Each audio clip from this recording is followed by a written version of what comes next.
welcome to Real Estate with Ryan. So excited to be with you on a Saturday. Ooh, chilly Saturday. It's that time. It's December. Hard to believe. We're in TikTok countdown mode, right? That's TikTok countdown mode to what? Christmas. Is it hard to believe?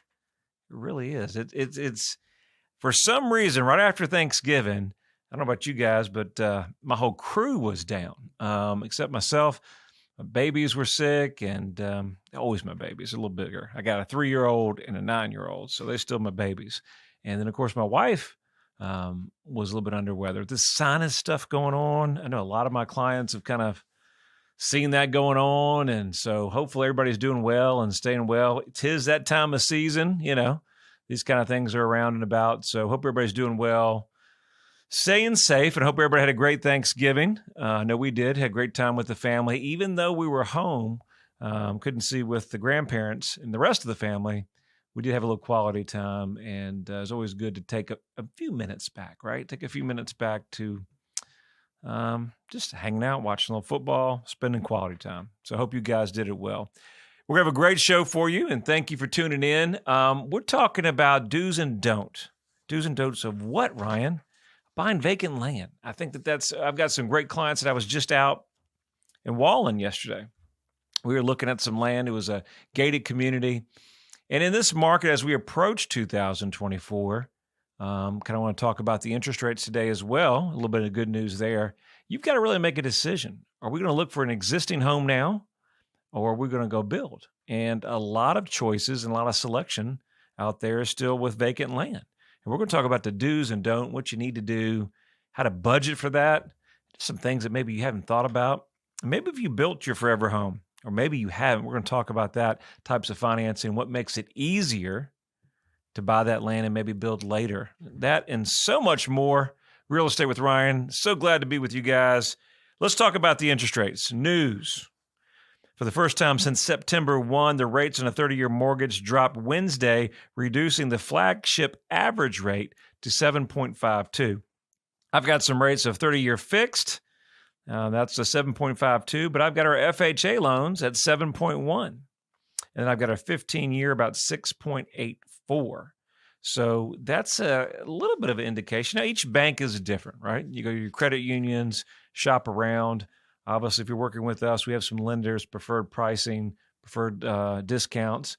You know, when you're getting a loan, some things you want to compare to is make sure that when you're getting a quote, you're getting a 0-0. I said, Ryan, what is a 0-0? At 0 points, zero origination, no discount. So just kind of an even keel number there. So you're comparing apples to apples. A lot of times, if you're looking online, especially where the interest rates are a little bit more pricey, right? You see all these rates and they look really, really great.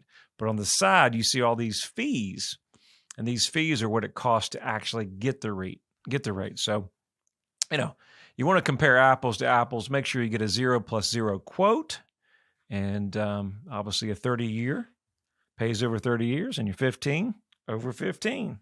We're always going to say 15 is the best way to go because it's going to save you a lot of money on interest, especially where the interest rates are where they're at. But sometimes that just may not be possible. So keep that in mind with your budget. A lot of our clients are taking advantage of, hoping that the market interest rates will decline here in the next coming year. And so you can always have that possibility to refinance. But that's not always a guarantee. So always budget accordingly on the front end. Let's talk about land. Buy some dirt. I'd sing the song, but we won't do that. We'll save you the tune here today. But always important. And as I always kid on my wife, she's always wanting to build something for some reason. We bought new construction, and now it's like I want to get my piece of land, as everybody does, right? Give me a couple acres, a little bit of privacy. Maybe if I want animals or chickens, or maybe I just want room to put my stuff. Maybe if I want to put my dump trailer in the back, or if I want to, I want to have my garden or different things like that. Those are the advantages of having your, private land there. But there's some pros and there's some cons, and we're going to cover so much of that today to help you decide. Like I said, I was with some great clients the other day. We were in a neighborhood in Wallen. It was a gated community. And actually, I've never been in that community before, believe it or not. Probably drove by it 1,000 times, but really had a chance to walk through it. And it was beautiful. But one of the things we're going to be talking about and working with them on are make sure that all the lots or the lands that we look at hits the checklist. We want to make sure we do our homework and make sure we're covered. So I thought this would be a great show for you, getting you in tune for if you're thinking about building next year or maybe buying the land like my great purchasers that we're working with. They may not build right away. They may hold it for the next year or two, but then they can build exactly what they're looking for because they're kind of seeing the resale market and they're not finding what they're wanting. We're always going to say this. And you say, well, Ryan, oh no, here we go. Look, you're going to want to get with an agent to start. I think it's the best move because you want to have a great team. We're going to talk about teamwork. And the great teamwork is having somebody that's working in your corner to kind of help you with this purchase. Yes, you can do it on your own. I don't doubt you could do that, but we're always better with the teamwork. So getting an agent in your corner that knows about land, that can help walk you through, the do's and the don'ts. Obviously, we can get into contract negotiations and things like that, but it's so much more with land because there's the hidden unknown. And so with land, not all of them finance. So sometimes you have to get your finances in order. Sometimes you may have to pay cash. These are things that kind of come into play with land. So get with a great agent. Make sure that you have that conversation with them and talk about what your plans are. We're going to pay cash or we're going to get a loan. And then explore all the possibilities out there for financing land because there are a lot of possibilities. One of the biggest opportunities is we have a loan through a local lender here in town that gives you up to 15 years to make a decision if you're going to build. So that's a pretty cool deal. Think about when you have that consultation with your agent. Have an idea what you're looking for. Are we going to go in a gated community? We want vacant land away from neighbors. My wife says away from neighbors. You would think she's a people person, but sometimes I think, you live in a subdivision for a long time and you enjoy it. We thought we had kids and we have our just lots of room for them to play and stuff. And before you know it, we just ran out of yard space. And, guys, you understand. Happy wife, happy life. So I'll be building at some point soon. Not right now, but if I did, these are the things that we're going to be looking for in land. And we say the next thing would be, well, hey, think about your neighborhood or the area and values of your home. One of the biggest things that you want to watch out for, either you or your spouse wants to get into the building process. It's not cheap, but it's very affordable. And if you do your homework yourself, do a little legwork, a little DIY, right? You can save a lot of money.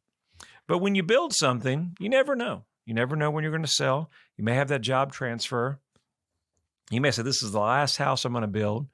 But I always tell clients when we're working with them, whether it's their first move or maybe it's their last move, you always want to just say, what if? What if I do sell, right? What if? So make sure when you're building that home or finding that land, that you do some neighborhood values, you do recent sales that are comparable. If you're going to build, a 10,000 square foot house, make sure your area is going to support that.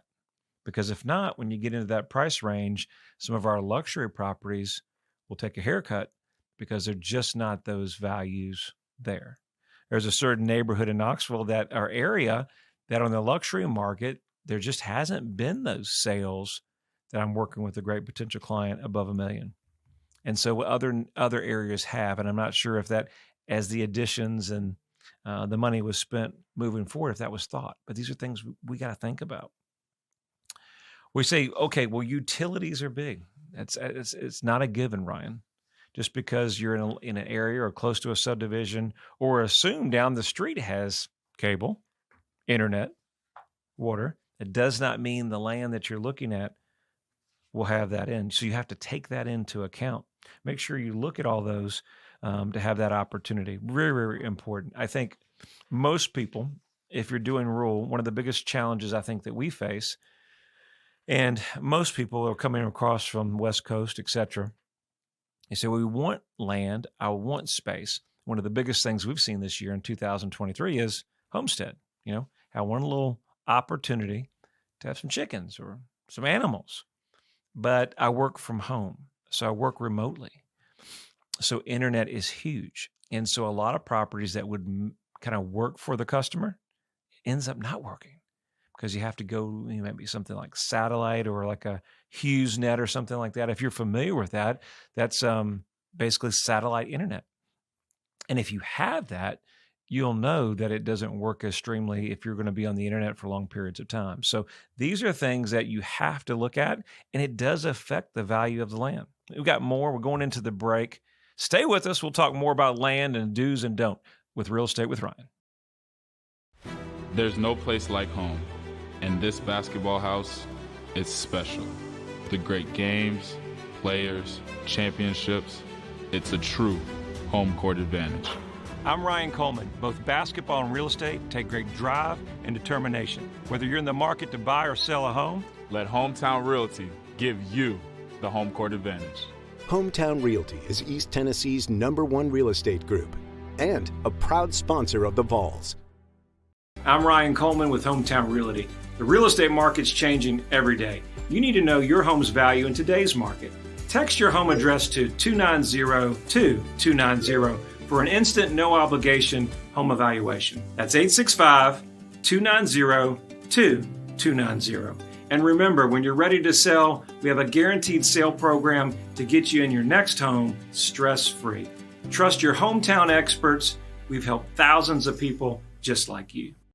All right, we're back at it, Real Estate with Ryan. Thank you guys for tuning in. We're talking about do's and don'ts about buying land, buying a little dirt. But before I do that, I got the first section of the show started, and I got some congrats. So I'm going to get them in real quickly, and then we're going to get right back into our show. So congrats. I got some solds. 8255 Old Asheville Highway. Just closed that out. Congrats. Great clients, and super glad that we could get into a bidding war on that and got it sold. And then Indigo Lane in Sevierville, on the market for months with the previous agent. We got a hold of it, sold in less a couple of weeks. Under contract, full price. Congrats to great sellers. And actually, we had these clients that I had a chance to visit them right before the fires, and it ended up taking that property. We ended up coming and selling the land a couple of years later. So things just happen. We're glad to be there and help them and their family for that big process. New price on Harrison Springs Lane, Hardin Valley. Check that property out. Next time this radio show airs, I expect it to be under contract. Brucewood Lane, we have a new price. Nice, great building lot in West Knoxville, 210 Marie Street. New price. And then 352 Wild Orchard Way. New price there as well. New listings hitting the market. Luxury condos in Kingston, waterfront. You can't miss them. I've got 5 condos brand new. We've got 2 that are ready right now and a couple within less than 60 days. 2412 Grandview Court. It's online. Check them out at ryancoleman.org. We got all the details, walkthroughs, and we can set up your private showing. Brand new condo out in the waterfront community. 132 Sandpiper Lane in Bean Station. It is a beautiful condo. And also has a garage, really oversized. I think you could probably put 2 cars in there. Make sure you check that out as well. So getting back into the show, I always have to get our congrats and our new listings coming on. So we got a lot going on. Just because it's December, you would think, hey, slowing down. We're not slowing. This train doesn't stop all the way to Christmas. Unfortunately, that's what we do, guys. And then going into 2024, we know the rates are adjusting a little bit. It's going to our favor. Where does that put you guys in 2024? Where do you see the market? Have you been sitting on the sidelines thinking about buying? Maybe you're thinking about selling? Not really sure. Well, start with that process, and always encourage you to call our office. If you're thinking about buying, we got you covered there. If you're thinking about selling, I've had some great sellers I met with this week. It was a perfect opportunity. They're going to probably be ready in a couple months, probably in February. Had me out to the property. We talked about some do's, some don'ts. What should we do here? Walk through the property, and the numbers were better than what they thought. And so that's why I would encourage you to reach out to my office, even if you're not ready now. So we have a game plan. You know, it's an election year next year. No question what that's going to be. Who knows, right? But go ahead and get some numbers so you can start making plans for you and your family. That if the rates start adjusting to what we're starting to see a little bit, things may start picking up dramatically. You don't want to miss that opportunity. You know, I say real estate every year it's timing. Buy at the right time, get a great deal. Sell at the wrong time, maybe not so much. So always check in with our office, and it's easy. You'll hear it on here. Best number in real estate. It's easy. 693-SOLD. 693-SOLD. Call us anytime. or visit us at ryancoleman.org. All right, so utilities, that's big. We're talking about land, do's and don'ts, things that you want to think about back into when you're going to buy a property. We talked about cable. We know that's it. Cable's almost like running water. Electricity, sewers. We always think that they're a given, but it's not. Depending on how developed the area is and around the land, you want to know if it's going and what the cost for the infrastructure is going to be. We had cable on a property that we were working for, I think, Nick's grandfather. And it was $12,000 or $15,000 to have the cable line, and it wasn't that far brought over to get this certain type of cable or high speed. So you have to think these things, and you would think that it would have been out there with the higher-end homes, really nice. Don't take it for granted, especially if you work for home. Incentives. In some situations, especially due to national disasters, we've had fires over there. The local government may offer incentives in the form of tax breaks or easy planning approval to rebuild homes where they've been destroyed. Cities in California where the wildfires have occurred, coastal towns, of course, in our backyard, as we mentioned, there's certain rules and certain guidelines that you have to follow as well. We talked about financing. I'm not going to spend much time on that, but if you're going to buy, unfortunately, with the market changing a little bit, banks are not friendly on loans for land. It's vacant land. It's not like a home. So expect to possibly pay cash or have a large down payment for that. One of the greater things by having a larger down payment, you have a much better chance of being pre-approved for your construction loan on the building that you want to build on, since the land will serve as collateral for your down payment, okay? You also can qualify if it's rural. We have something called USDA, which offers rural housing for certain kind of incomes and price ranges. So if you're thinking about building a property and qualifying that, it's worth to check it out, okay? Don't forget a survey. I think that's probably one of the bigger things you want to think about. So you'll want a survey to look at your property and identify the boundaries, especially if the land is in a neighborhood where it's been vacant for years. Neighbors may have encroached on the property lines intentionally or not, all right? It's best to buy land that already have a complete survey, geological study, and soil reports. Now, not always in East Tennessee we're going to find that. Sometimes we'll find surveys. We've got opportunities, though, if it doesn't have a survey, get with your agent.